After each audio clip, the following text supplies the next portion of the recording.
السلام علیکم ورحمۃ اللہ وبرکاتہ۔ الحمدللہ رب العالمین، والصلاة والسلام علی سیدنا محمد وعلی آلہ وصحبہ اجمعین ومن تبعہم بإحسان الی یوم الدین، اما بعد فاعوذ باللہ من الشیطان الرجیم، بسم اللہ الرحمن الرحیم۔ سامعین کرام، کلمہ پڑھنے کے بعد جس بندے کی نماز بہتر ہو جائے اس کی دنیا اور آخرت سب کچھ بہتر ہو جاتا ہے، لیکن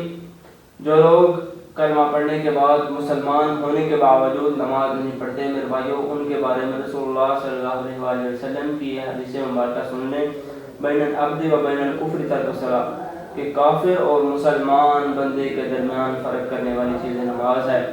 یعنی کہ جو شخص نماز پڑھتا ہے وہ مسلمان ہے، اور جو شخص نماز نہیں پڑھتا میرے بھائیوں وہ اس حدیث کو وعید کو سن لے کہ اس پر کفر کا فتویٰ لگ جاتا ہے۔ یہ میں نہیں بلکہ رسول اللہ صلی اللہ علیہ وآلہ وسلم کی اس حدیث سے ثابت ہو رہا ہے۔ میرے بھائیوں، نمازوں کی حفاظت کرو اور خاص طور پر نماز فجر اور نماز عصر کی پابندی کرو۔ جو شخص نمازوں کی پابندی کرے گا قیامت کے دن اسے جنت میں اللہ رب العالمین کا دیدار نصیب ہوگا۔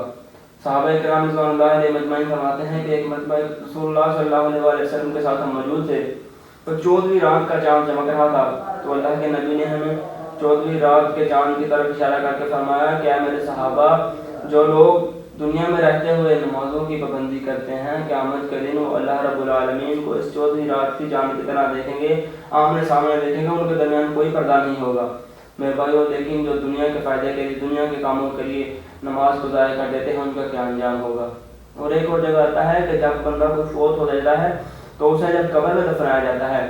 تو اس وقت چاہے رات ہو یا دن ہو یا جو بھی ٹائم ہو تو اسے نماز عصر کا وقت دکھائی دیتا ہے، کہ جیسے سورج ڈھل رہا ہے، عصر کا ٹائم گزر رہا ہے۔ تو جب اسے منکر نکیر فرشتے اگر اٹھاتے ہیں اسے حساب لینے کے لیے تو وہ اپنی آنکھوں کو ملتے ہوئے اٹھتا ہے اور کہتا ہے اور دیکھتا ہے سورج کی طرف کہ سورج ڈال رہا ہے، میری نماز گزر رہی ہے، اور کہتا ہے کہ رکو، پہلے مجھے نماز پڑھ لینے دو۔ تو میرے بھائیوں، یہ اس بندے کو ہی حاصل ہوگا جو دنیا میں رہتے ہوئے نمازیں پڑھتا تھا، لیکن جو دنیا میں رہتے ہوئے نمازیں نہیں پڑھتا تھا میرے بھائی اس کا انجام بڑا ہی برا ہے۔ اللہ رب العالمین سے ہمیشہ دعا کریں کہ اللہ رب العالمین ہمیں نمازیں پڑھنے کی توفیق عطا فرمائیں اور ہمیں اپنی زندگی کی آخری نماز بھی با جماعت پڑھنے کی توفیق عطا فرمائیں۔